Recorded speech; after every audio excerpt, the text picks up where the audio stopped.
Welcome back to the Autoblog Podcast. I'm Greg Migliore. We've got an awesome show because we have a brand new 2024 Dodge Charger. It's electric, and the worst kept secret perhaps in the car business, it also has a gasoline engine. That's the Hurricane Straight 6. We're going to talk about some other things like the Apple car is dead. And perhaps could Apple look to Rivian for some synergies or partnership? That's a rumor that we've been looking at. Lots of other kind of news and notes from the car business, including the Tesla Roadster, and maybe some rumors about a VW Scirocco. We'll talk about the F1 season opener in Bahrain, and then look ahead to this weekend's race in Saudi Arabia. We've been driving the Prius all-wheel drive.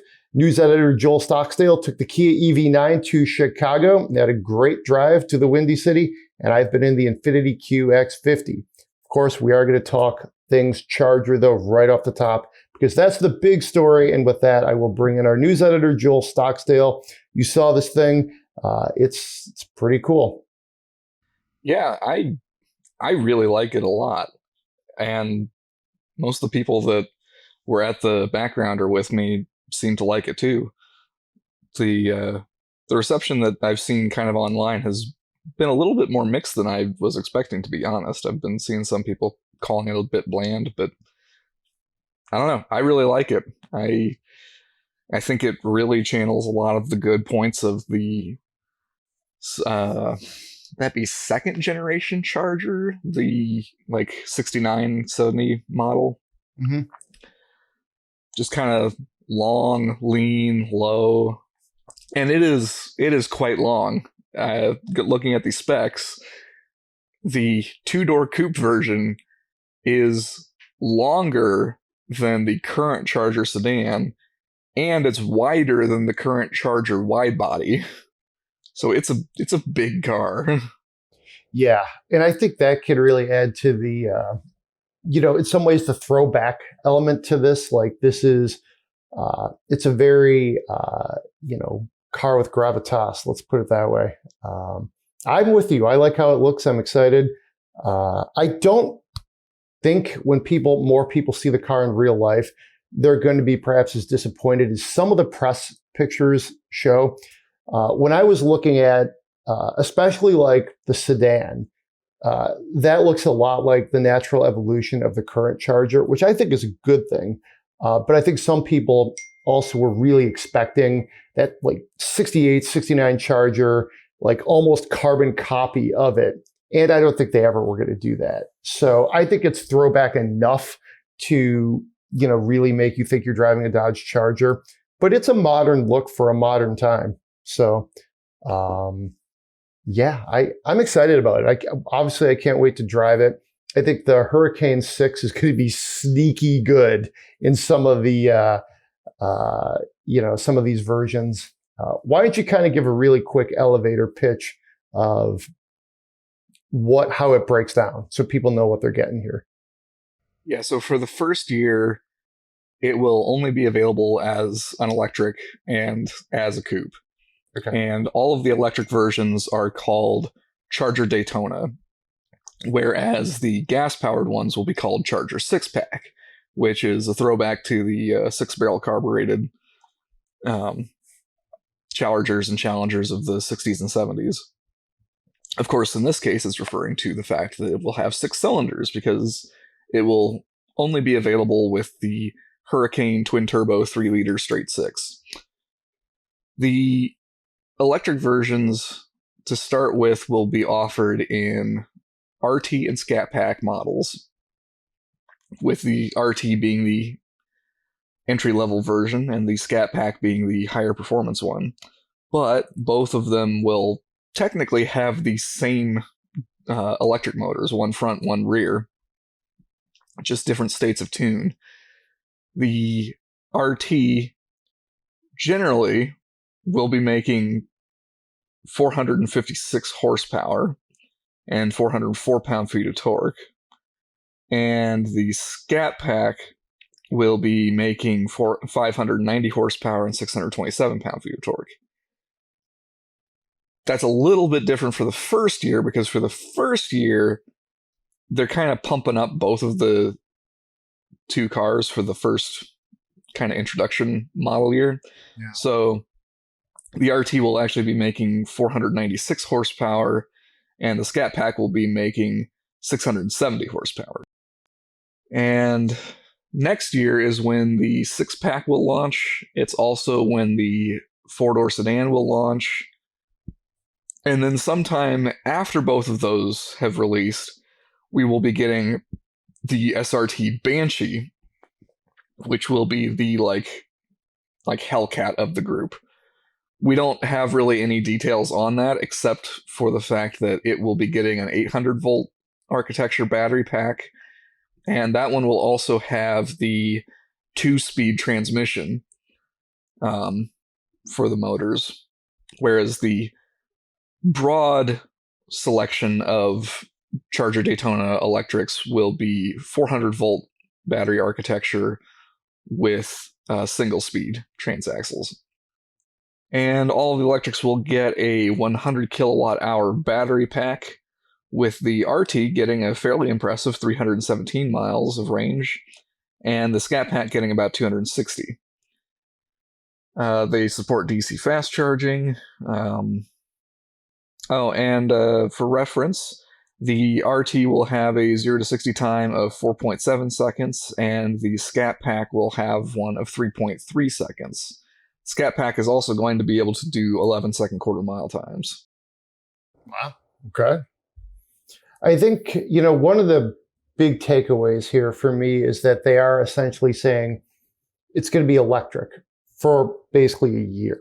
And then if you want to get into, the 6-cylinder, that will be there for you. So to me, it sort of reinforces the shift they made when they showed the Daytona concept. I guess it was 22, 23, it was 22. And they said, hey, it's the end of the road for these Hemi V8s. It's the end of the road sort of for the Charger and Challenger as you know it. We're going electric. But they never didn't say they wouldn't have a, ICE powertrain at some point. But they really were making that pivot to, let their core buyers know, hey, it's going to be electric, and to perhaps attract some new buyers too, which I think there is some potential for that here. I think a lot of people will look at this. I mean, the Dodge Charger has tremendous name recognition. I think everybody, when you hear those two words, think muscle car. When you find out you could get one as an EV, that sort of redefines what it is in a way that I think has a broader appeal than, say, the Hummer. The Hummer, which was, reborn as an EV after its first life as a military vehicle, then gas-guzzling civilian vehicle. I don't think that pivot has ever gotten it beyond sort of this like very niche luxury item because they're so expensive and so huge. Whereas this, based on the pricing and the segment, it's going to be a much more widespread consumer product. I think that's good, but I think they also, to really reposition this car, I think they were smart to go electric first. And I think you said that Tim Kuniskis, the CEO, had said, hey, we want to let our buyers sit with this, kind of marinate, get their brains around it. And, you can still get your, ICE powered Charger. It's just going to take, a little while longer if that's what you want to do. Yeah. He was saying that the concept was meant to look pretty much like the production one as part of that kind of plan, and like to announce the fact that it's going electric fairly early on before it launches to kind of let people sort of get used to the idea. And I mean, I still kind of think that people would have gotten used to it pretty quickly if they'd launched it even just a tad sooner. Mm-hmm. But even if it doesn't, then there's the backup of the 6-cylinder, which I also agree with you. I think the 6-cylinder will actually probably be a pretty sweet ride. The base 6-pack will make 420 horsepower, and the high output one will be 550 horsepower. Both of which are higher than like the 5.7 and 6.4 liter Hemi V8s that you can get in the Challenger right now.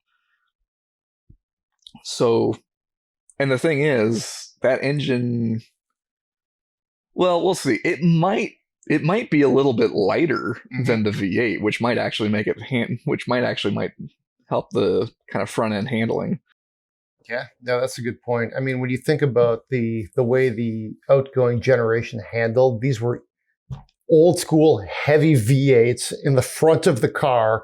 And of course, you could get rear wheel drive on them, which, hey, I own an '06 Dodge Charger. They can be a lot to handle. It's definitely an old school dynamic, which can be a lot of fun. But I think we can both agree there's room for improvement when it came to refining the handling of Chargers and Challengers. So, and it's, to me too, the variety is really impressive, going with 2 and 4 door EV and ICE. I mean, it's really, the world is your oyster. Whatever you want the Charger to be as an enthusiast, it's there for you at this point. Yeah, as long as you don't have to have a V8. That's true. That's a good point. What do you think about the Challenger? Nice little news piece there where we're like, well, where the hell is the Challenger?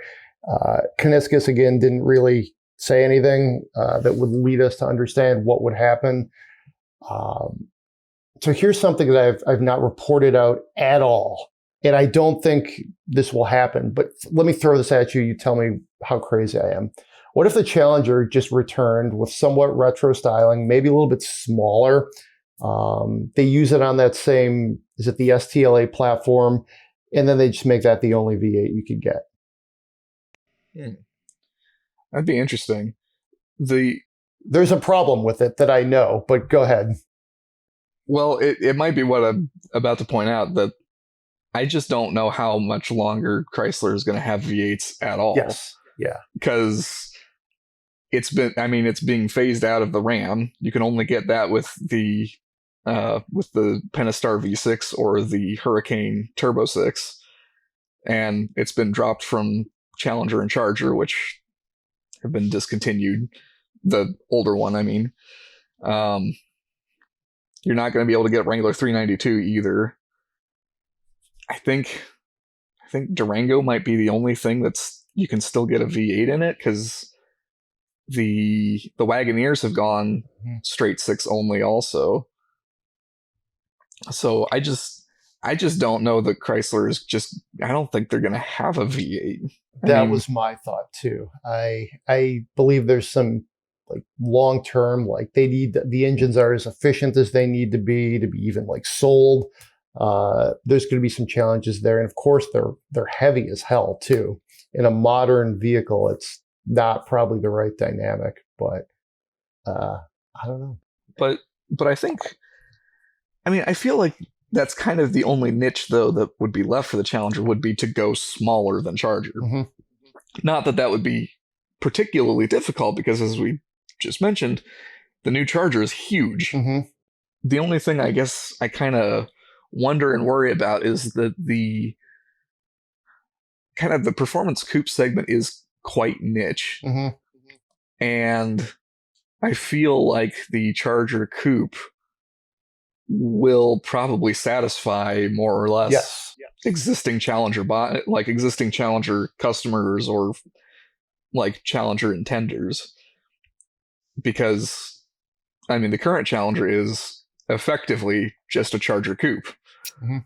They're not that worried about it necessarily being small and light and kind of sporty. They like the fact that it's a big, brawny muscle car, mm-hmm. of old. Plus, there's a whole lot more competition for buyers in sort of the sportier segment, because you've got, at least for a little bit longer, you've got Mustang and Camaro, and then you also have competition from outside the US. You've got Toyota Supra, Nissan Z, in some ways even GR Corolla, Civic Type R, all kind of competing in that $30,000-$40,000 performance space. So I could see it being a tricky spot to sort of engineer a whole nother model that's different size and different layout and stuff. But I may also be kind of overestimating how difficult or expensive that would be. The STLA platforms are designed to be very modular and very scalable. And clearly they're very flexible to be able to run both gas and electric powertrains. Yeah. I mean, it's the only thing I think, the more I think about this, again, if it can't be like a V8 sort of special, the more I think about this is it seems like the Challenger's probably done for a while. It just, the two-door Charger is the Challenger, as it always has been in its modern form. I don't think there's like, when they did run concurrently back in, 50 years ago, the car market was different. And right now you don't need two similarly styled heritage coupes competing with each other. I think a two-door Charger is going to be a very compelling offering in a space where there's not a lot of EV coupes. So I think they're going to be that unique proposition.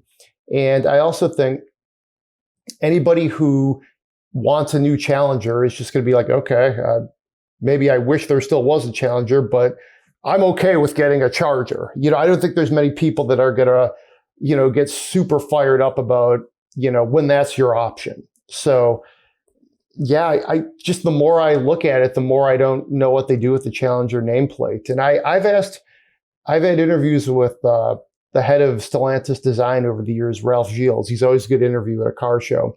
And I've asked him at least once, I remember saying, hey, what are you going to do with the Challenger after this? Because there really only was one true iconic generation from like 70 to say 74. And then you went out and made a carbon copy of it in the 2000s. You didn't really change it. And what do you do after that? Because you can either keep up the retro look, which you certainly could do. Look at the Porsche 911. It's just they slowly change it over years, or do something completely different. And he never really, frankly, gave me an answer to that, because obviously at the time they didn't know. And this was at least 15 years ago. They've had the same car since then. So it's clear there's no real answers publicly facing anyway for what you do with the Challenger, which it's a great nameplate. I'm sure we haven't seen the last of it, like as we live, but in the next near term, I don't see a path forward for it beyond that sort of high output V8 special, which again, I think if they could find a way to make the V8 work for a few years, maybe, but you can't just drop like an even more powerful, like Hurricane 6 in there and then do something different without cannibalizing the Charger. So I don't know, man. We'll see. Yeah.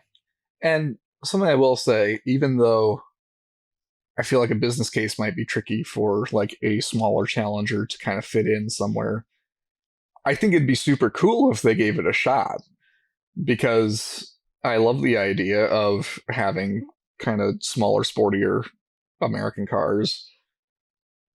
In a lot of ways, I've kind of wished that there was something that's slotted underneath like Mustang and Camaro, because I feel like in those cars, the turbo 4-cylinder versions of those, I think, are way, way underrated as like affordable performance vehicles.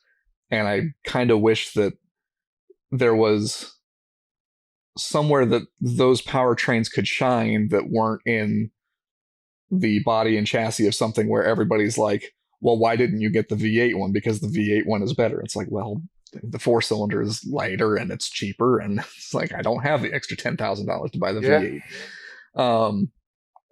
But also I know that part of the reason that like Mustang and Camaro can exist is, and can have like those other powertrains, is because they can sell the kind of smaller engine ones to the people that just want the look and don't really care necessarily about having maximum performance or aren't as hung up about the sound. Whereas like if Ford brought out something that was not Mustang but was still like rear drive coupe and small, that's a whole new thing that they have to build brand awareness and convince people that are buying like little imports and things to give this new thing a chance. And it's a lot of work and effort and money and time, and that's not necessarily something that automakers have a whole lot of. Well, then you end up with the Ford Probe, which Uh-huh. might not be which actually was in so many ways a better car than people remember it, or maybe some of the fans do remember how good it was. But for all of the business things that you laid out, it was very untenable for more than just a few years. And I thought it was fun. I really did. I never drove one, but I rode in a couple of them, and that was cool. And that was also, and that came out in a time when people still bought coupes yes, too. That's the other thing here is there was a time when people still bought coupes. I don't think you need two of them like this in your lineup. So we'll see. I mean, then there's always like, when's the Viper going to come back too? Which again, totally different thing. Yeah. Totally different ball of wax. But assuming if you can't do a V8, you probably can't do a V10. So, I mean, what in the name of Bob Lutz happens there? You just make this like electric hypercar, which actually that's probably the answer to the question. I don't know. But on my list of things for Stellantis, I would actually put the Viper ahead of the Challenger, because that would be something truly different than just a high-powered two-door Charger. It would truly be this like road legal race car that you could make it crazy electric and do all sorts of crazy things with it. So, I mean, I think we've hit the Charger pretty hard. Any other thoughts on this? I don't know. I guess while we're kind of speculating on stuff that would be nice to see come out of Dodge, it would be nice to kind of see, I don't know, sort of a small mid-size sedan or hatchback of some sort. I mean, I know that the Hornet is there, but kind of feel like they could also use a little something else in there too. Maybe something, or maybe what I want is like a Hornet SRT or something. I don't know. Oh, that sounds fun. Yeah, it's definitely a situation where they have some room in their lineups, just given how sort of like small the Dodge and Chrysler brands are. So we'll see how they tackle things in the coming year. And that's the Dodge Charger. Let us know what you think. Get in the comments. Hit us up on Twitter and Facebook. We'd love to hear your reaction. I mean, it's a new Dodge Charger. That doesn't happen all the time. It's a pretty big deal. So, all right, let's move along. Some other news. This tends to veer a little more into the techier side of things, but the Apple car is officially dead. Bloomberg was among the first to report this. I've seen some scuttlebutt that this is specifically in a newsletter written by, some of you guys might know who Riley Brennan is.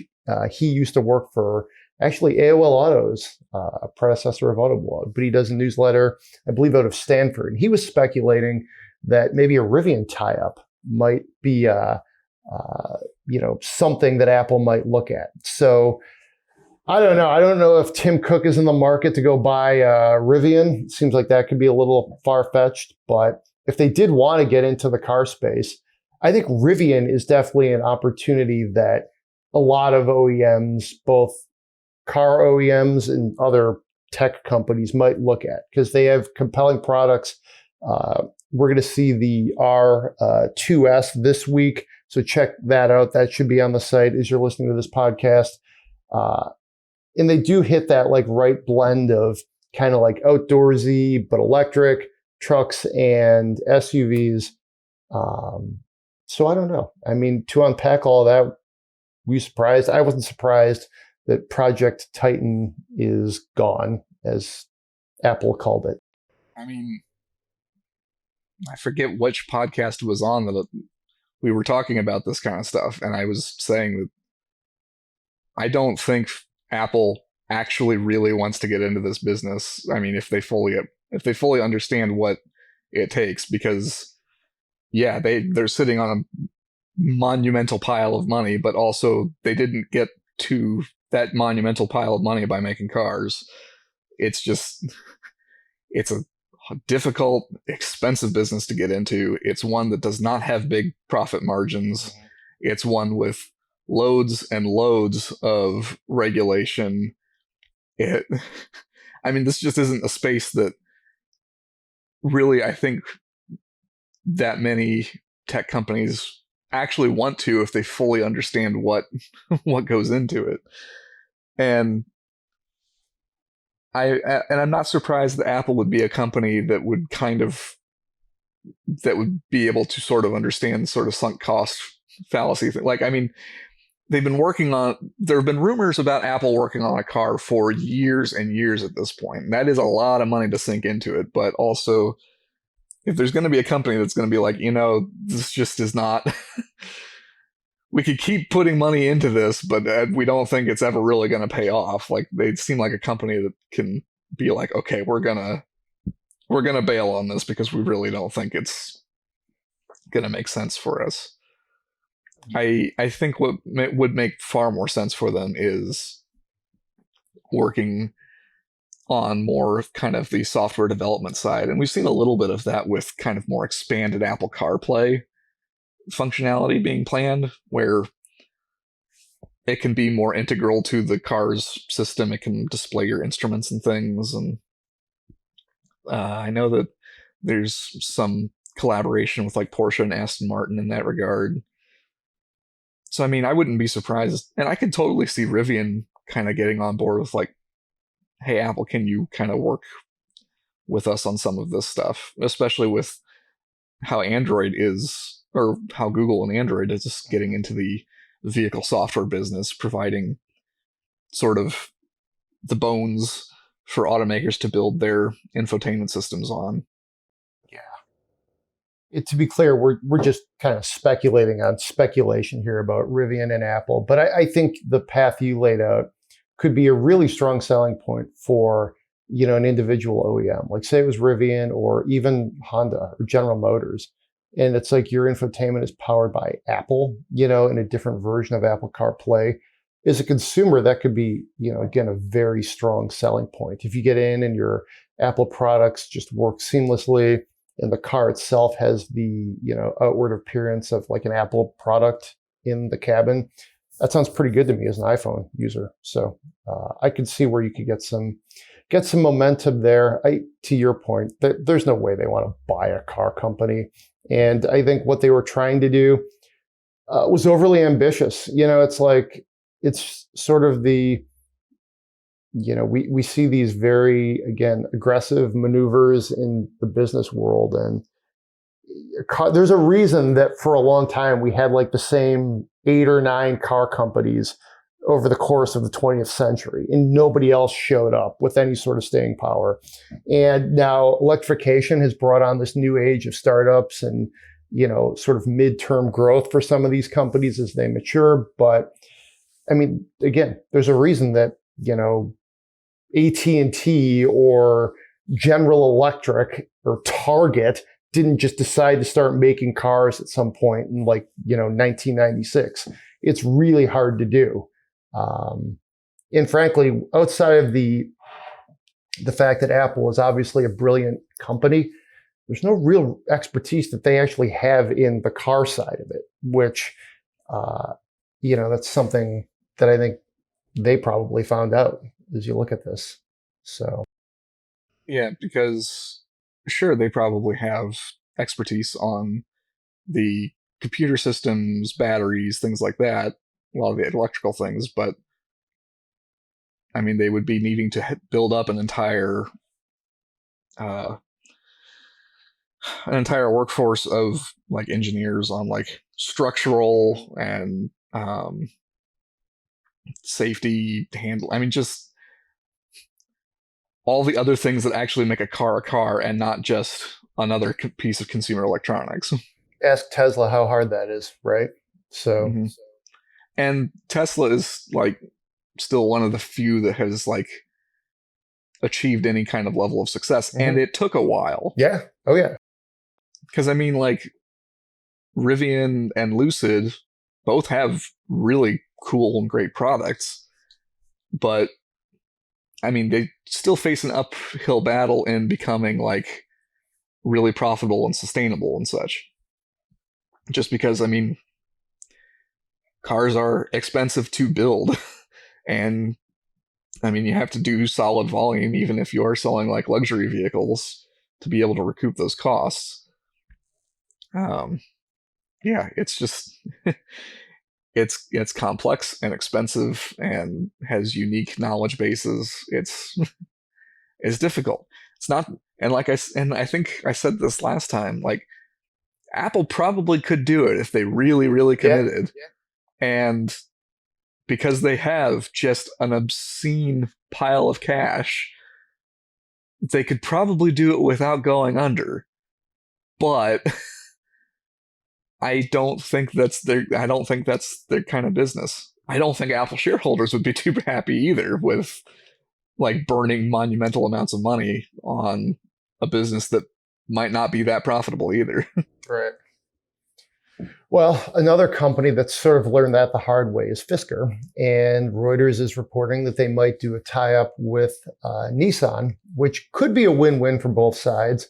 It could be a lose-lose for both sides, too. Nissan would get access to the platform that underpins the Fisker Alaska, which is a truck. Definitely a win-win for Nissan. And Fisker gets to basically stay alive is a thing. So we'll see how this plays out. I actually think we've seen like Mercedes had a bit of a tie-up with Tesla in Tesla's early days. Mercedes, another example, has had a tie-up with Aston Martin. Lower scales, like, low like percentages of stock ownership, not full-on partnerships, but some of these models can work. So I think we'll see. Fisker's rolled out some pretty cool looking, products that may or may not ever happen. They've had some issues with some of the ones they have launched. This is the second iteration of Fisker. The original one was a Tesla rival, which went under in the mid-teens. So, they've definitely been a example of how challenging it is to be a, EV startup. And, sometimes I think when I look at these, like the established OEMs, it's like, why do you want to even really like sort of, tie up with these startups? Do that, like, you really think Nissan, with all the money you have, you couldn't do this better if you put all of your resources into it than Fisker has done? But maybe you want that kind of off-the-shelf solution. I don't know. Fisker's products have been cool. Maybe Nissan can get access to it and do it better. I don't know. It's another kind of weird one. Yeah, well, and I agree with you. I just don't know that Fisker actually has anything that would be that beneficial to Nissan. I mean, sure, it seems like they have an electric pickup truck thing that might be roughly turnkey, but also, I mean, maybe it is, maybe it isn't. I mean, Fisker's only just launched their first production vehicle, and they've got another one they've got the Pair that's planned. Mm-hmm. I mean, they've shown a couple of things that are not in production yet, slated for production, but not there yet. And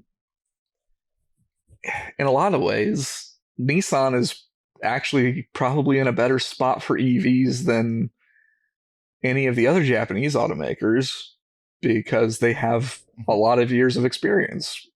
They've been building the Leaf for more than a decade now, and the Aria has launched on its latest platform, which is significantly more up-to-date and competitive than the Leaf was, and it's a better overall kind of EV package than the Toyota BZ4X. I mean, from our experience, like, it charges better, seems to have better performance in general.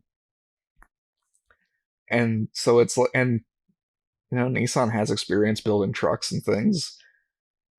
I feel like there's no reason they couldn't adapt their platform for the Aria into some kind of little pickup of some sort. Seems completely reasonable. If they feel like they see enough of a market there. And surely that couldn't be that much more difficult or expensive than like acquiring or like a significant portion of Fisker. I don't know. It doesn't seem like the wisest move it seems like it'd be better. I feel like money would be better spent kind of invested in their own company at that point. Yeah, I don't see a total like percentage, if you will, as how much they would own, nor do I think they, and again, to your point, I don't think you want it. Like, okay, so you get the pickup truck, you build it in maybe Tennessee, let's say, you get a Nissan version of it. Fisker gets to have the Alaska become a thing, because right now it doesn't seem like they have any real plan on how or where to actually build it. And again, Fisker gets to stay alive to fight another day, but it's a little tricky there because, okay, your Fisker, you had this kind of unique electric pickup truck that ostensibly you could use to carve a niche in the market against a company like Nissan, but now Nissan has your truck. Okay, so what does that get you? Some early adopter that might be interested in something called the Fisker Alaska? Maybe, I don't know. And then you've got the fact that, on the other hand, you're probably losing a good share of your independence. Maybe that's a good thing because, again, you're still alive, whether you're independent or not. I don't know. We didn't really see a percentage of how much Nissan would get. We know Nissan's pretty comfortable, as shown by their alliance with Renault, as far as having sort of these like joint ownership situations. They're probably more comfortable than most OEMs are. But then on the other hand, your Nissan, you really want to run Fisker? I would say hell no. So, yeah. And kind of like what James Rizik was saying last time on the podcast about with Honda Prologue being kind of GM stuff underneath. I mean, if Nissan builds its own thing, it's like, well, they're standing by it. It's their own Nissan stuff, where it's like if it was a rebadged Alaska, well, I mean, Fisker doesn't have really much of a reputation necessarily either way, whereas like Nissan has some kind of decent reputation behind it. I don't know. I just don't really see much benefit for Nissan in trying to do much with Fisker. And I mean, I don't know. Fisker's already gone through one car company that didn't quite work out. Granted, you can still get a vehicle based on that old Fisker Karma, because the company that came out of it, Karma Automotive, still sells. They've sold plug-in hybrid version of that for a while that was significantly updated. I drove one. It was actually really nice. Yeah. And they just announced the full electric version of that, still basically kind of the same car. It's definitely shown some staying power, far longer than the company itself, which is kind of cool. It's a beautiful car. It really was. Henrik Fisker knows how to design a car. There's no doubt about that.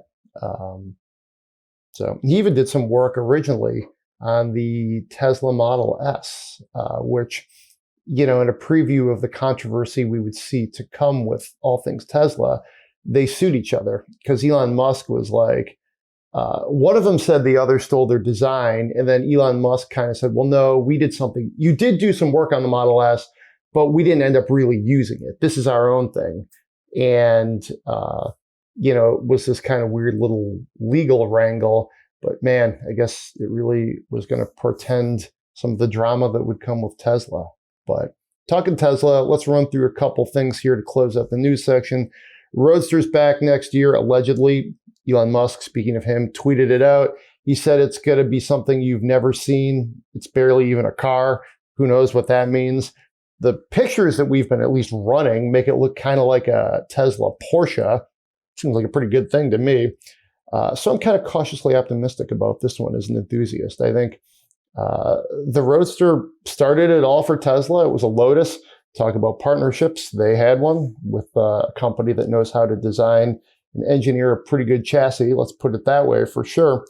So I don't know. I think it would be a good time for Tesla to roll out the Roadster. I think a simple, fun to drive electric coupe would be a really good move for them. I think you've got the Cybertruck, which is all sorts of drama. I think you've got Elon Musk, who's all sorts of drama. I think their product lineup's grown a little long in the tooth. I think just roll out a cool car. I think that would be a really good elixir for Tesla. Yeah, I don't think it's going to be simple, though, because you know that Elon has been surely bugging engineers at all hours of the day, all days of the week, to do ridiculous things to it. And I mean, I'll believe it's out when I see it. Cybertruck has made it to production. That kind of surprised me a little bit. I was definitely a skeptic. So Roadster totally can, I mean, it can be a thing, but like Roadster was announced and shown before Cybertruck. And I mean, we haven't, as far as I know, we haven't even seen test mules running around. And like we were seeing test mule Cybertrucks for a while before that came out. Like I haven't seen anything of a Roadster prototype running around. So I'll believe it when I see it. And I doubt that it will be any kind of just good and simple car. It's gonna have all kinds of things that I'm sure will have like Tesla fans all excited and probably very stale kind of meme and internet joke type stuff buried somewhere in the car. I don't know. You can probably tell by the tone of my voice the way I'm talking about this that I'm also still a skeptic on this thing, but hey, it can happen. I mean, Cybertruck happens, so this can happen. Perhaps. Well, and actually, one thing I will say, it's not going to actually hit production next year. It's going to be a while still, I think, because when it comes to Musk and Tesla having any kind of, like, saying anything about when something will be available, it's never on time. It's always late. Always late. Even, like, I've even seen, like, media from, like, sort of more positive Tesla fans talking about Elon time.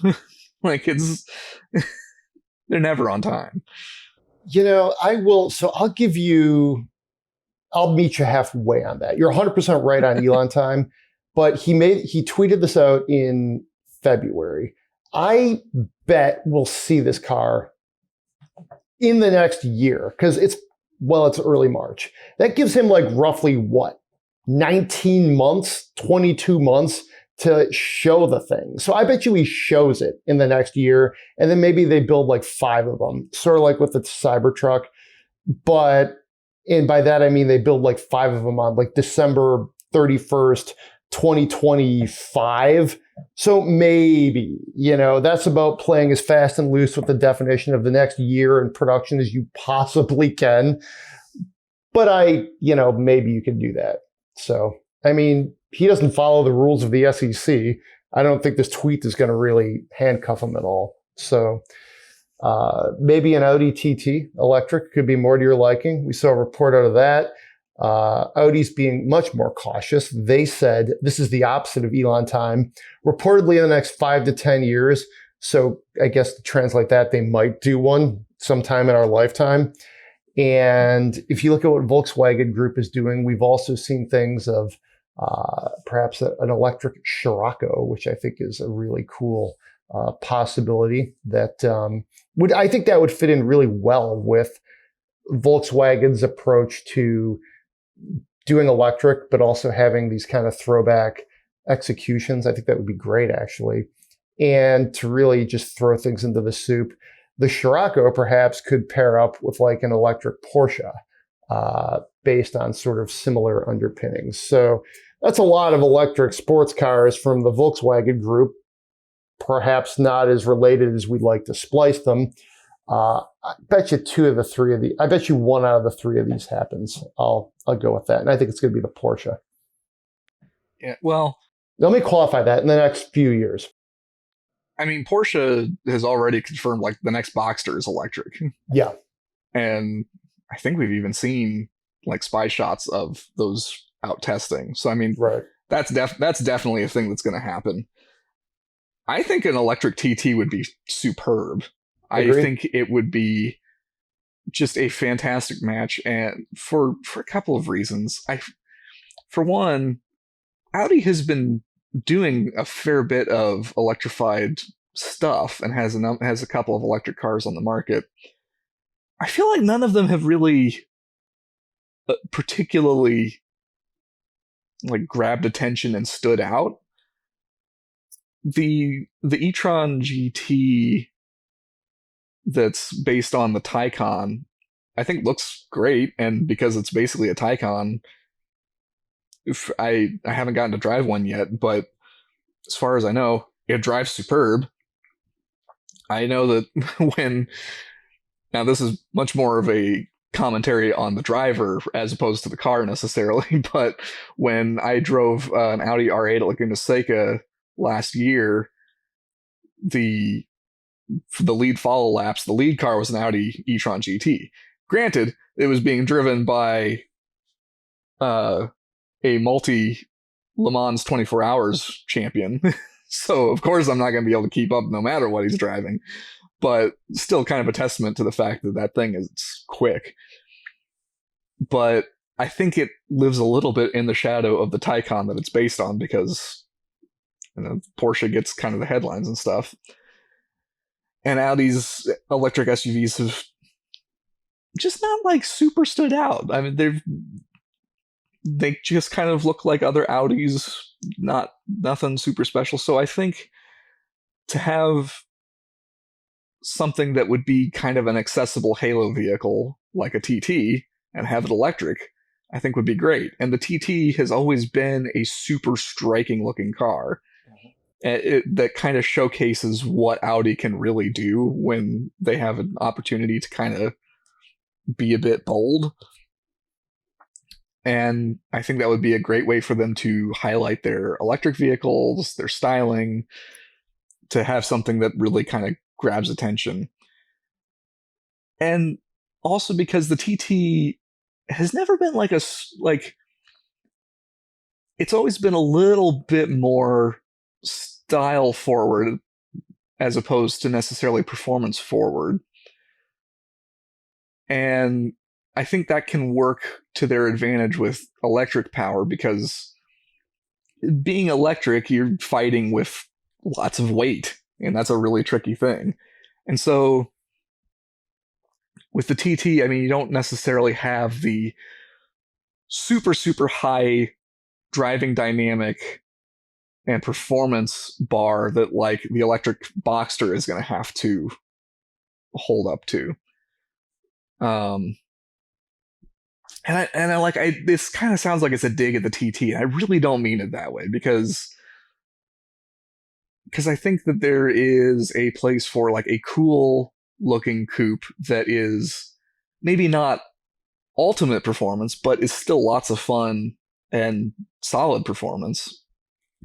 I think this could be a really good little niche vehicle to showcase Audi's electrification and to kind of get them some attention, get some showroom traffic.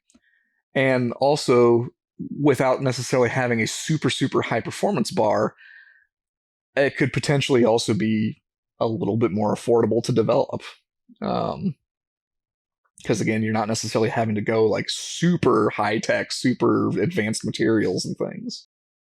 Very well said. I think that's the perfect way to state the mission of the TT. I mean, driving the TT has always been, I think, a very memorable experience. And to your point, having it at a more accessible price point than things like the R8 that populate or have populated Audi's portfolio, I think that's great. It gives the TT a real business case and reason to exist, which, unlike some of these other potential electric coupes like a Challenger or something, they don't have that clear business case where, like what you said and what I believe, I think it would really be good for Audi and good for enthusiasts. I mean, the design has always, I think, been so design forward. It seems like they've been able to take risks with the TT that they haven't with some of their other cars.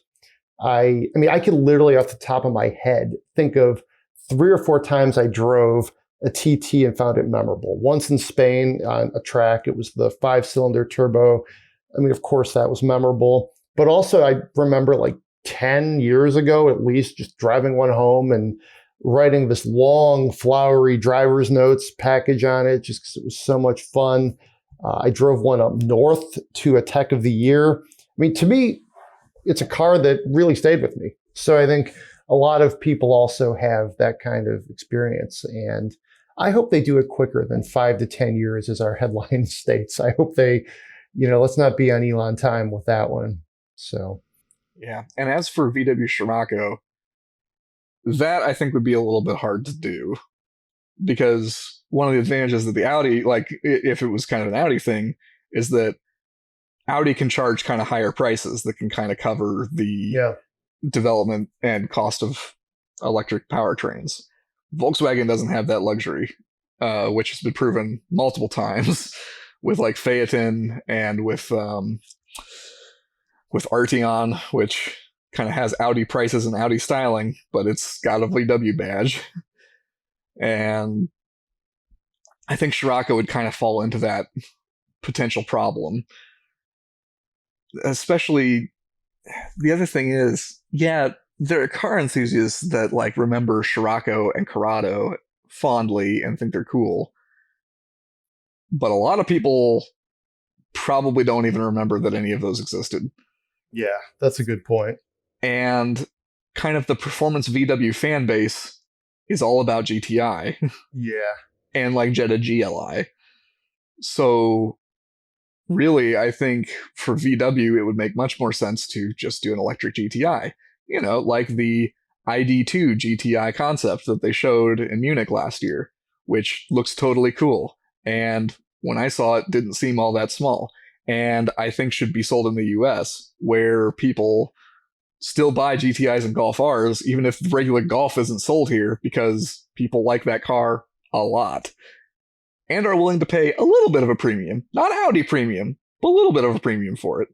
What I'm trying to say here, if anybody from VW is listening, give us the ID2 GTI, please and thank you. Because I think it would genuinely work. And that would make much more sense than, I think, an electric Scirocco. All right. What do you think of we'll segue over here to one of the latest Consumer Reports studies with the 5 worst car brands. Basically, what we did is we kind of curated the ones at the bottom of their most recent list. And I will say this particular order. Number 30 is Rivian, 31 GMC, 32 Jaguar, 33 Land Rover, and 34 is Jeep. We also had VW, Maserati, Alfa, and Mercedes were near the bottom of this list. So this is coming off of their like most recommended cars for 2024. All of that sort of related content. So what do you make of this list? Yeah, so I was a little bit surprised to see GMC and Jeep on there. Yeah. In part because, well, GMC, so much of their lineup is just other GM products. And so it seems a little bit odd that they would be far down there. I sort of wonder if some of the problems may be related to the Hummer being a very new and very tech-focused vehicle that has a lot of things that could potentially go wrong, especially being a completely new, clean sheet vehicle that hasn't had a lot of time to have like bugs and stuff worked out. So I kind of wonder if that may be what brought GMC down. As for Jeep, I don't know. I mean, because a lot of their head scratcher. Because a lot of their vehicles have been around quite a while, and usually with that comes sort of improved reliability because little issues that might not have been found when the car was initially developed and first launched have had a chance to be kind of ironed out. So not quite sure what's going on there. Cliches come about for a reason, which is kind of my lead into Jaguar and Land Rover. Which I kind of feel bad about because, I mean, I like a lot of their vehicles, but apparently they're still struggling a little bit on that quality front. I still think it's really funny that years ago we had a diesel Jaguar XE long-termer, and that thing was completely problem-free. And that never gave us any trouble. Nothing that wasn't brought on by some like outside force that like would have caused a problem for any car. That thing was actually quite dependable, but that may have been a fluke. I don't know. Yeah. One thing that stands out here real quick is Rivian does have kind of a weird infotainment system. Some of the controls are kind of weird. So sometimes stuff like that can sort of knock you on these lists. Yeah. And Rivian also, they're still really new to the car business and their vehicles are very new. And so again, that's kind of like, there just hasn't been the time there to kind of iron out all the wrinkles necessarily. Cool. All right. So now let's segue over to some impressions from Bahrain from the season opener of Formula One. Okay, let's make a pit stop into the world of F1 where it's super chill. There's nothing going on there. With road test editor Zac Palmer, he and Jeremy Korzeniowski are perhaps our two biggest F1 fans here. So we're going to try to make this an occasional segment around F1 news and notes and what's going on in that world. Of course, with the season opener in Bahrain, I mean, it's a great time to really kick things off. So I watched the race. I was even making some notes during it. I thought it was actually a fairly decent race. It was entertaining. What were some of your impressions? Yeah, I thought it was quite entertaining if you sort of just ignored Max out there in first, sort of like how we had to do for the past year and a half here. But no, like the fight for second, third, fourth, like most of the top 10, it was fairly competitive. Honestly, some of the biggest controversies from the race were even further down the field. I thought that the little team maneuvering with Racing Bulls with Yuki Tsunoda and Danny Rick was quite the move at the end. I mean, just watching Yuki Tsunoda really go after Danny Ricciardo in one of the corners on the cool down lap in anger afterwards. That was one of the biggest storylines for me, honestly, because I was really actually looking at Racing Bulls to be pretty competitive this year because they're apparently just racing the Red Bull RB19 from last year is what a lot of people have sort of surmised from looking at their car. But they didn't even make the top 10. But they're still like super, super mad at each other, fighting over 12th and 13th and 14th. So I don't know. It just like you said, it was a pretty entertaining race. I mean, it's like every first F1 weekend. I think like you're like there's that anticipation, like, all right, who's going to be where? In the end, I think it was a lot like last year, honestly. You got the Red Bulls, Ferrari, Mercedes, McLaren, in sort of that order. But I think there's opportunity for a lot of change as the year goes on. Yeah, no, I think, early on the Ferraris, passing each other in some of the early laps, that was made for an interesting sort of start. And I think you saw little moments like that throughout the race that kept me interested. It almost reminded me a little bit of sort of a good IndyCar race where you saw it's a little less of like a parade, lap, it seems like, as we sometimes saw last season during, a lot of F1 races. Max looks equally dominant. 22 seconds, I think, was the margin of victory, something like that, which, I mean, I think it was last year he won by like 10 seconds, just going back and looking at some stuff. So, I mean, is it possible he's even getting faster? I mean, that car is just, I think it's pretty obvious, unless something bizarre happens, which we might want to talk about here in a little bit with Red Bull. They're just going to run away with it. So, even that though, the car, the drivers, that's not going to change. But I mean, kind of a side note here, what the hell is going on with Christian Horner? Just looking at all the drama and then, that manifesto that got sent around to the teams and some members of the press right beforehand. I mean, crazy stuff. He's been in charge there for 20 years. And sometimes it seems like these like iconic figures, they're not exactly who we thought we are, but we don't, obviously I don't have any insight into what's going on here. But it's getting kind of weird. Jim Farley, who's the CEO of Ford, and they have this engine deal that's about to come to fruition. And I mean, even he put out a statement, which is super kind of weird, just in the world of like the car business as we know it. I don't know, man. So that's going to be, I think, a subplot for sure. Yeah, it's a super, super weird time at Red Bull right now. You've got so many big forces at play kind of really battling against each other almost. Like you got Christian Horner, who is saying almost nothing publicly. It seems like I have not seen many statements at all from him other than, well, everything's okay. And then you got Jos Verstappen going back there like saying, hey, Max could just go to Mercedes. And it's like, where did that come from? And then, you're looking at the, can Max escape his contract? And there's some clause in there that if Helmut Marko leaves, then it's like, okay, well, Max can ditch whenever he feels like it. And then Max is saying things like, well, I've already accomplished more than I could have ever achieved. And, so I don't necessarily need to stay, which is wild to hear. You normally, I feel like I never hear an F1 driver say, well, that's enough world championships for me. Actually, I could just go do whatever I want and have fun at another team.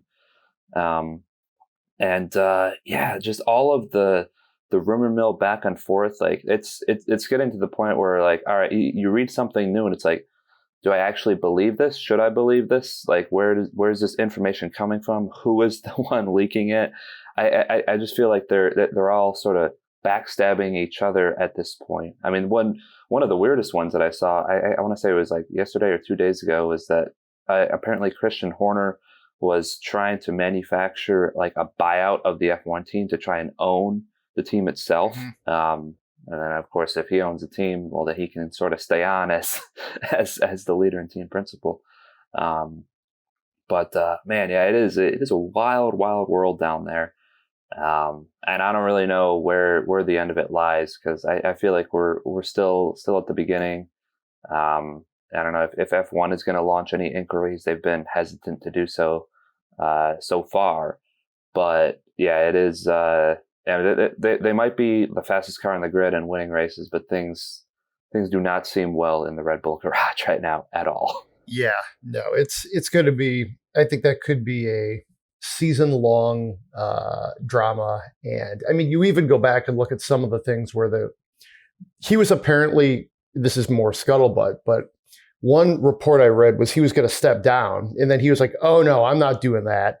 And he like lawyered up, I think, and Red Bull backed down. They said he was going to step away for health reasons, which probably nobody would have believed, given the way it's all played out. But it sounded like it would have been slightly less inflammatory than the way this is played out. So on the other hand, he wouldn't be the Red Bull principal anymore. So my sense is he's just like, F1's always kind of a dumpster fire when it comes to drama.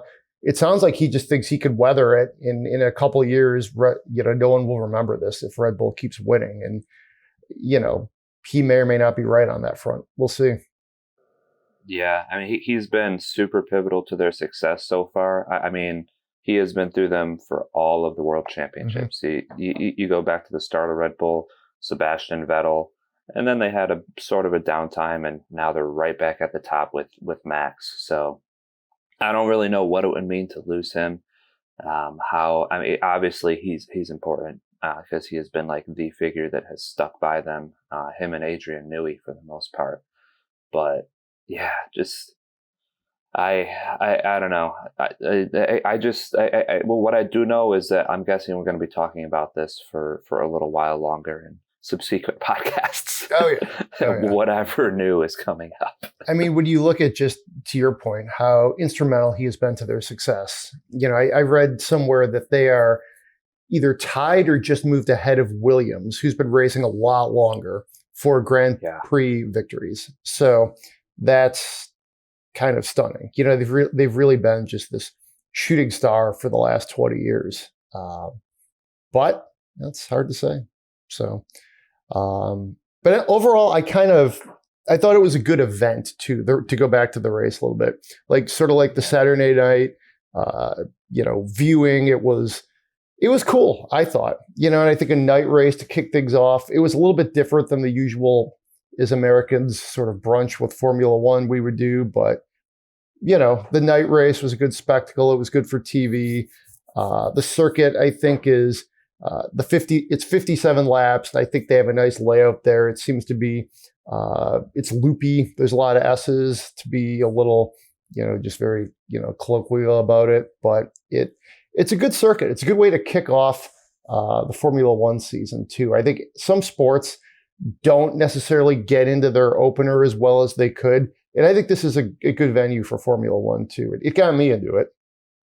Yeah, the one key thing, I guess, about that track for me is that there is passing. Mm-hmm. So like, yes, if the opportunity presents itself, like people can make moves, and they didn't necessarily just make moves on the straights and under DRS. There were some other sneaky spots that some of the drivers were able to make work, and it's obviously not like a NASCAR race or something like that where you've got overtaking every other lap, but I pretty much stayed entertained throughout. Seeing back markers, midfielders actually fighting it out. The one, man, to talk about like a low light Alpine. Oh man, their designers quit, right? Like that feels like another massive drama point from this first race. Like massive attrition from that team. All of the people pretty much in charge of that car, like after they saw how slow it was and how bad it was, just quit. Which is, man, that was not a good sign. Alpine, they actually had like a huge feature in Drive to Survive for this most recent season, and that they fired Otmar Safnauer halfway through the season last year, which is sort of unheard of for a technical director to fire them partway through. But they have slid so far backwards. Like they were a team that was consistently getting top tens last year, the season before. Like they had Fernando Alonso, things were looking good, and now like they're like last. Like they were way off the pace in qualifying, and it was not much better in the race. The only reason that I think didn't finish dead last was problems from Bottas and also problems from Logan Sargent. But I think that they had, by and large, like the slowest car for pace on the grid, which that's another huge backslide. Yeah, makes you wonder when you think about like F1's response to the Andretti Cadillac team. Like, really, you don't think they could have maybe edged out Alpine next year for some of this? Like, I don't know, more drama, but yeah, I mean, Alpine's even slower than Haas right now, which is an accomplishment as far as I'm concerned, because Haas was saying preseason, they're like, well, we think we're pretty much going to be last, was what, if you read between the lines, what they were saying. And Alpine has outlasted them, so to speak. Yeah. No, that's always interesting when teams that like, in any sport, they've basically given up and then they somehow are better than teams that ostensibly are trying harder. It's kind of a weird dynamic. So looking ahead, by the time this podcast drops, we will have already seen qualifying for the Saudi Arabian Grand Prix that is running this weekend on the Jeddah Street Circuit. Different course. I think we'll see less passing likely. There's a lot of long straightaways, and then, kind of it's tighter corners, if you will. It's not quite as conducive to some of the things we might have seen this past weekend. But, let's assume Max is going to hold serve. Ferrari did look pretty good this weekend, so I think they're probably going to be right in there for the rest of the season. Looking forward to this race. It's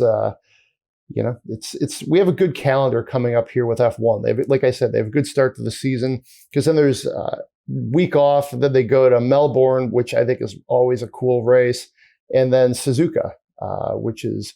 I actually had the privilege of driving on that course about 10, 15 years ago, very slowly. It was part of a Honda trip, and I think I was driving a right-hand drive like car or something. So a lot of cool venues coming up, and pretty excited. Any thoughts about this weekend here?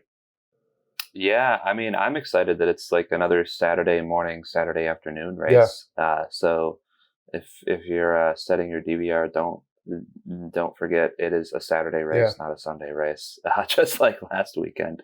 No, I'm excited for that, but honestly, even more excited for the ones that follow.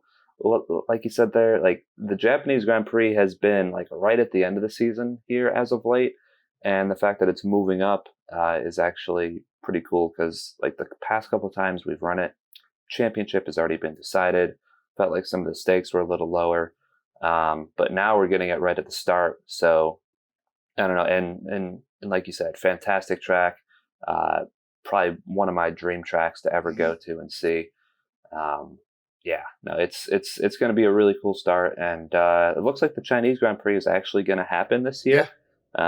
which is also, I don't know, just somewhat of an intriguing side note because it's been canceled for the past 3 years due to COVID. Mm-hmm. So I guess F1 is going to be back in China so long as they don't cancel it at the last second.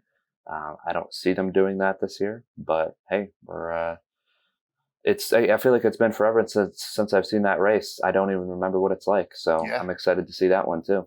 Yeah, it's going to be cool. You go straight from there to Miami, where hopefully maybe we'll have an Autoblog staffer. We're working on that. So we'll see. It's going to be a good start to the season.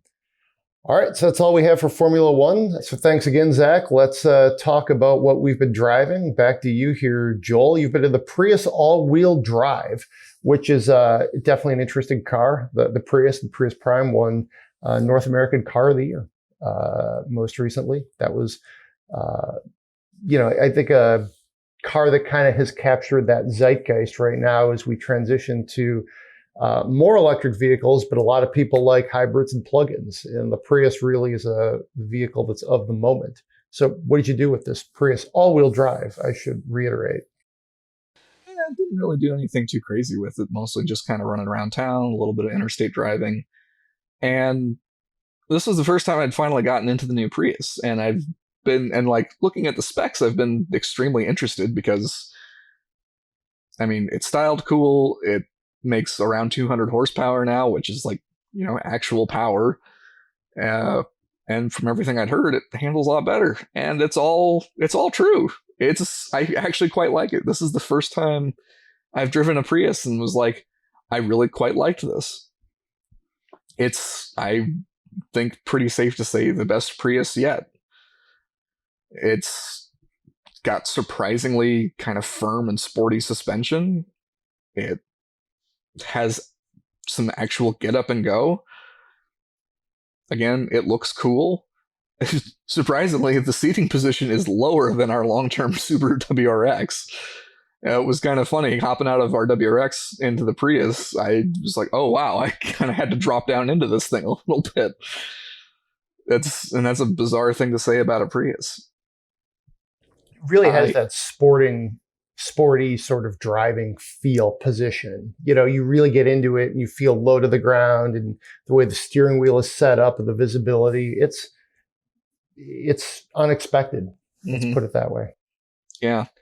And it's a stiff chassis. Like, there are some things that I would maybe change if I was going to make it sportier, but all in all, it was pretty nice. I do still have complaints about the powertrain.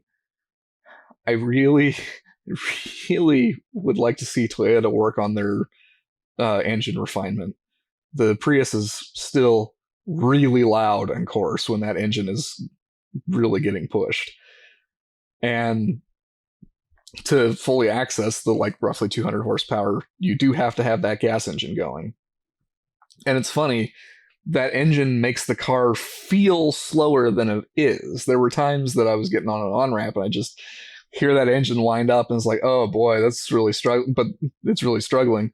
But then I look at the speedometer and it's like, oh wow, I'm already up to speed. So I was actually going quicker than I thought. It's kind of a weird thing.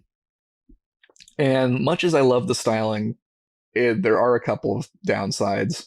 One of them being that you do kind of get some blind spots forward because of those really long pillars. And the cargo area it's still plenty usable, but it is a bit shallow to kind of accommodate the roof line and kind of the relatively high floor. So cargo space isn't quite as good as I'd like it to be. But on the whole, it's far and away the best Prius ever. And it's something that is something that would be enjoyable and appealing for anybody that isn't just seeking absolute maximum fuel economy, which I think was kind of the case for the Prius previously. Is the only people that are going to really enjoy this are the people that just want sheer efficiency at all cost. Whereas now, it's also actually an enjoyable car that's efficient.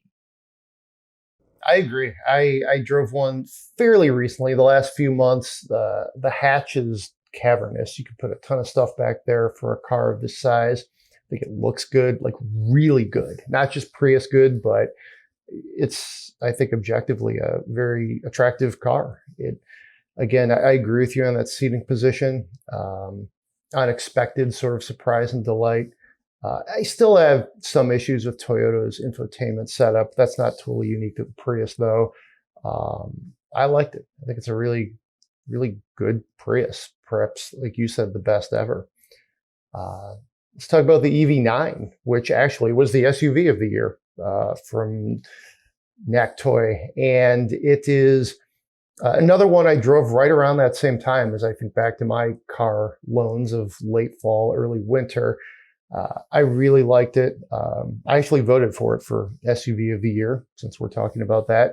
I thought just the range is so impressive. The design is something different. I think they could have easily done an electric Telluride and probably had a home run on their hands, but they went different. And I think that was inspired with some of the elements that they were able to execute. But you drove to Chicago in one. And I think we're all kind of curious how the charging would go. And how did it go? How was your trip? Well, as the headline suggests on the main story, it went flawlessly. It was really easy. When I first got the car, I had to run my dog down to kind of south side of Toledo to drop him off with my parents. And so before I headed out to Chicago, needed to charge it up the night before, and I took it over to my local Meijer that has some EVgo chargers, and it worked exactly the way it needed to. I pulled it in, I plugged it in, I swiped my credit card, and it started charging. I went inside, I did some grocery shopping, came back out, and it was pretty much up to where it needed to be. I was like, awesome, this is exactly how it's supposed to go. And for the trip, I had, a little bit of anxiety because, it's been a while since I've done a long drive in an EV. And this wasn't a Tesla. But also at the same time, I was also kind of feeling I knew I needed to do just a little bit of planning, but I was also thinking along the lines of I kind of want to try and do this with as little thought and planning as possible, because I want to see, because I feel like that's how things are with a gas vehicle, where you're kind of planning where you're going to go, but you're not planning based on necessarily where you're going to refuel and things. That is all pretty much just, you'll do it when you need to do it. We're not quite there yet on EVs. So what I did, I popped open PlugShare to find kind of where I would find a station somewhere along the way to recharge, because the drive to Chicago for me is about 290 miles, which is about 20 miles more than the estimated range for the EV9 long range all-wheel drive. So I knew I'd have to recharge somewhere. And I found, and what's nice with PlugShare is that you can filter by charging speeds and networks and things. So, and since I didn't have a Tesla adapter with me, ruled that out, and also was looking just for DC fast charging stations, and found an Electrify America in Michigan City, Indiana. I was like, okay, I'll just, because that was pretty much right on my route. So I figured I'll just route to that. And that's what I did. I just punched that into my Apple Maps. I didn't worry about the car trying to set up a route for me or anything. And I just kind of trusted that it was going to work, because that's how it is with a gas car. You're not trying to come up with backup locations for getting gasoline. It's they work.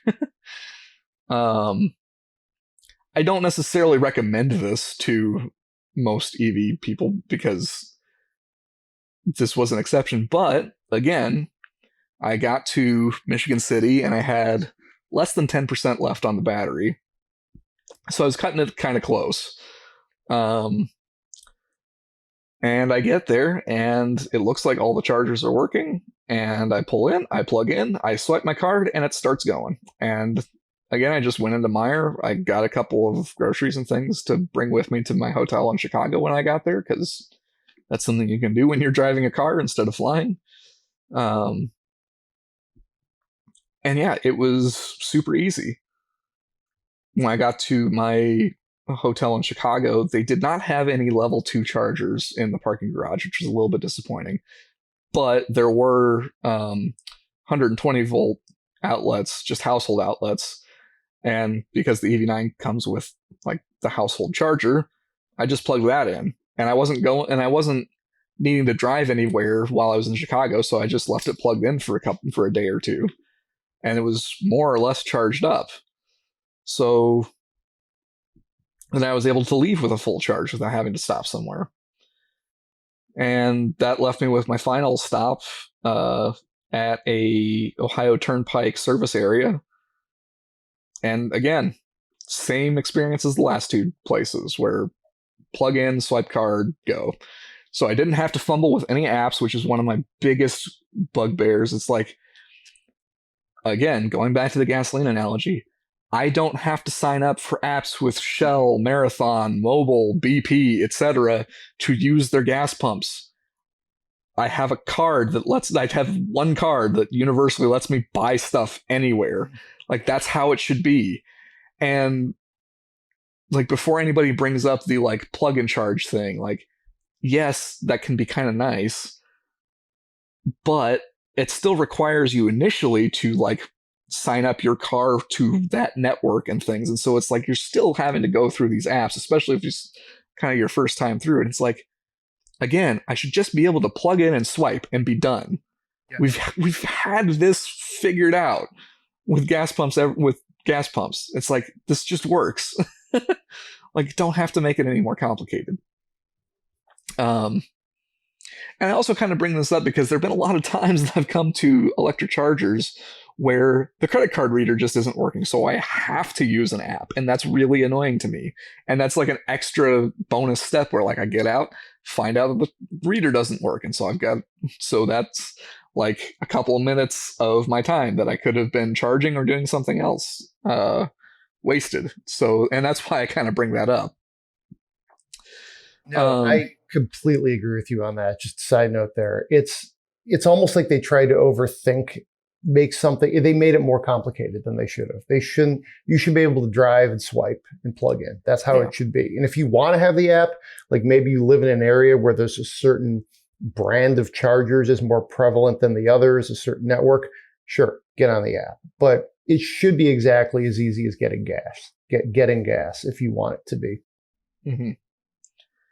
And what I kind of take away from this, first off, was that it's great to see that I was able to do this without really any hassle, that like it is possible. And I totally admit that it is a little bit of a fluke in a lot of ways because there are still charging problems all over the place. But we are getting there, and it is possible. And like, it's a future that I think is going to be good. And one of the other things that I took away from this was that every time that I had to stop, charging did take probably like 30 minutes to 45 minutes. And yeah, that's a lot longer than filling up a gas vehicle. But each time it didn't feel very long.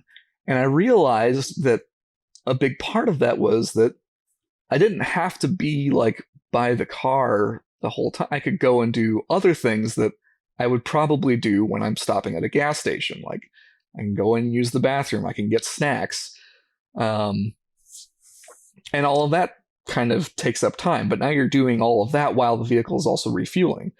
If you're at a gas station, you're spending like 5 to 10 minutes gassing it up, and you have to be there because you cannot leave a gas pump unattended. That's not safe at all. So that's like 5 to 10 minutes at the gas pump, and then 5 to 10 minutes going inside and like using the bathroom, and then 5 to 10 minutes getting a snack. And like that all adds up to probably, 15 minutes to half an hour. So like an extra 15 minutes overall charging your vehicle, not that big a deal. And even like if I didn't have to go in and get like a snack or something, I could also just, take a nap or something, which on like a long road trip is something that I often do in my gas vehicles.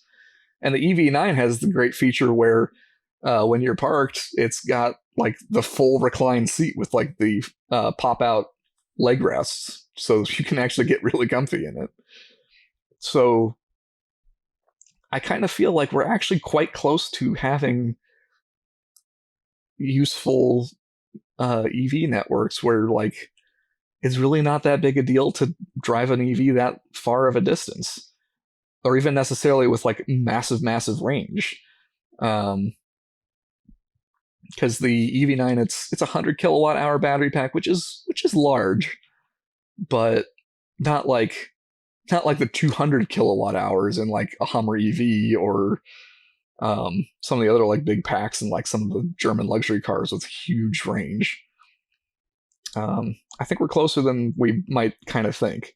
We do need more locations, and I think even more importantly, we need better dependability. Yeah.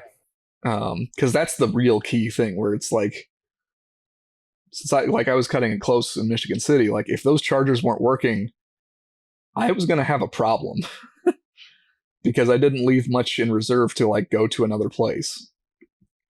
But I mean, like if we can get dependability nailed first and then just kind of add more locations, I think we're actually a lot closer than we think. Yeah, I think that's a good point. I think your trip really illustrates that. I think you did a lot of planning, but I think you also got a little lucky, too, with just things working. And I think that's, unfortunately, I think you got to really have the luck element, and to your point, the reliability. That needs to be as little as possible for people to feel comfortable with EVs. Mm-hmm. So actually, Kia just announced today another round of discounts on the EV9. So it's a great opportunity to buy one. We seem to be in a little bit of a valley for EV prices, with all sorts of companies offering discounts. Some of it's related to the changing tax rules, but also some of them are just offering price cuts. So EV9 is a great SUV if you're looking to go electric. So I guess we'll close things out with my time in the Infiniti QX50. This is the autograph version, all-wheel drive. Mine came in at just under 62 grand. It had the turbocharged VC. It's a four-cylinder, 268 horsepower, and 280 pound-feet of torque with all-season tires and all-wheel drive. So it's a great thing to run around in here in the, I'd say, late winter, early spring as we get into it. I had a fair amount of likes and dislikes. One, like just as I kind of break it down, likes, I like the styling. I don't think everybody will. To me, Infiniti's kind of in this era of like, where do they fit? Do you want this? Do you want a Genesis? Do you want maybe pay a little bit more and get like a Mercedes? It sort of becomes this thing where it's a good looking vehicle, but I still think Infiniti suffers from a lack of brand recognition. What is it? Is it speakers? Is it, like a hedge fund? People don't really necessarily know what it is. It's definitely a vague idea of a car company, which 30, 40 years on, I think is still a challenge. I think it's certain parts of the United States are probably a stronger recognition, not as much in the Midwest, but perhaps more so on the coasts. That's kind of me speculating. But again, I drove it around. People would look at it like, that's a nice crossover. But I mean, it doesn't give you that same sort of vibe as pulling up with 4 rings on your car, or the BMW Roundel or Mercedes Star. So that's a tricky thing. Like, you like how it looks, but you're not really getting that kind of like necessarily prestige that you might expect for a $62,000 compact crossover. Very nice interior though, very attractive in there. Good place to spend time. I like the VC turbo engine. We actually tested it as part of our Tech of the Year back when they launched it. This is probably 7-ish years ago, somewhere in there. I think it's a really, creative approach to engineering. And it's a spunky turbo, all those kind of cliched ways you can describe a Turbo 4, but I thought it was pretty fun to drive in that sense. Infiniti has kind of had, different, they've paid attention to steering. They were really getting into by-wire steering for a while, which didn't necessarily go great. Side note, I tested one of those with Sebastian Vettel on a track somewhere in Kentucky when they were really trying to show off the merits of the steering prowess. Decent chassis tuning, nothing really to stand out. But to kind of bring this together, if you love Infinitis and you love how this thing looks, sure, go for it. They start, I think, in the low to mid 40s, so you don't have to get the autograph with all the stuff on it like we did. But when I look at the field, there's just so many other things, including like the X3 or the GLC, for starters, that I think I would say, you probably want to look there first. And if you're just looking for a cool looking compact crossover, you don't necessarily have to step up to a prestige brand or a aspiring challenger prestige brand. In fact, you might be better off just looking at like a Volvo, which is prestige, but isn't necessarily trying to be. I'm really splintering the marketing budgets here, or just stick with a Ford or a Honda or something. So I don't know. Have you driven any Infinitis lately? Not lately, but I've driven both the QX50 and the like coupe-like QX55. Yeah. And fantastic interiors, especially like at the high end. Like really nice materials, like really cool colors, and just looks and feels really nice. And from the outside, it's a handsome vehicle. I think the coupe actually looks quite good. Mm-hmm. But driving wise, I'm just very, very bland, I think at best, is kind of how I would describe it. If not a little bit kind of, I don't know, a little bit soft and uninspired at worst. I don't know. I haven't been a huge fan of, I mean, in some ways it can be a decent deal if you get kind of like a more affordable one. And it's got good space, but I don't know how important that is in this particular segment where, things are kind of expensive. Yeah. And no, I mean, I'd agree with you on that. Yeah. I think you summed it up very well. And like the VC turbo is really cool technology, but it's also being applied in a way that's not particularly exciting or interesting. And actually, to be totally honest, I think the 3-cylinder version of it that's in the Rogue, my recollection was that was actually a little bit more refined than the 4-cylinder in the QX55 and QX50. You don't get as good a fuel economy as you might think either. It's like 22 city and 28 highway, which it's not great. And it's not necessarily something that you couldn't get with something that didn't have the fancy variable compression system. So yeah, it's a little bit odd. It's something that I kind of feel like should be a lot better, and it has the added problem of being in a very crowded segment that's very competitive. Yeah, I agree with that. And that's where I landed is it's very nice, but there's just so many other things that are either better values or, arguably more prestigious. You can get a lot of different things for $62,000, and you probably should.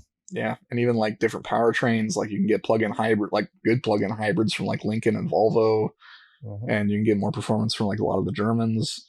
You can maybe get a better deal on like high-end, like on a high-end Honda or like a Mazda or something. Like it's in a tough spot. All right, cool. Well, I think we hit it pretty hard this week. Good long podcast. Thanks for hanging out this week, Joel. Thank you all for listening. If you have any questions for the mailbag, or you want to get into our Spend My Money section, it's podcast@autoblog.com. If you enjoy the show, please give us 5 stars on Apple Podcasts, Spotify, wherever you get the show. It helps us get the word out. Shout out to Eric Meyer, our longtime producer. Be safe out there, and we'll see you next week.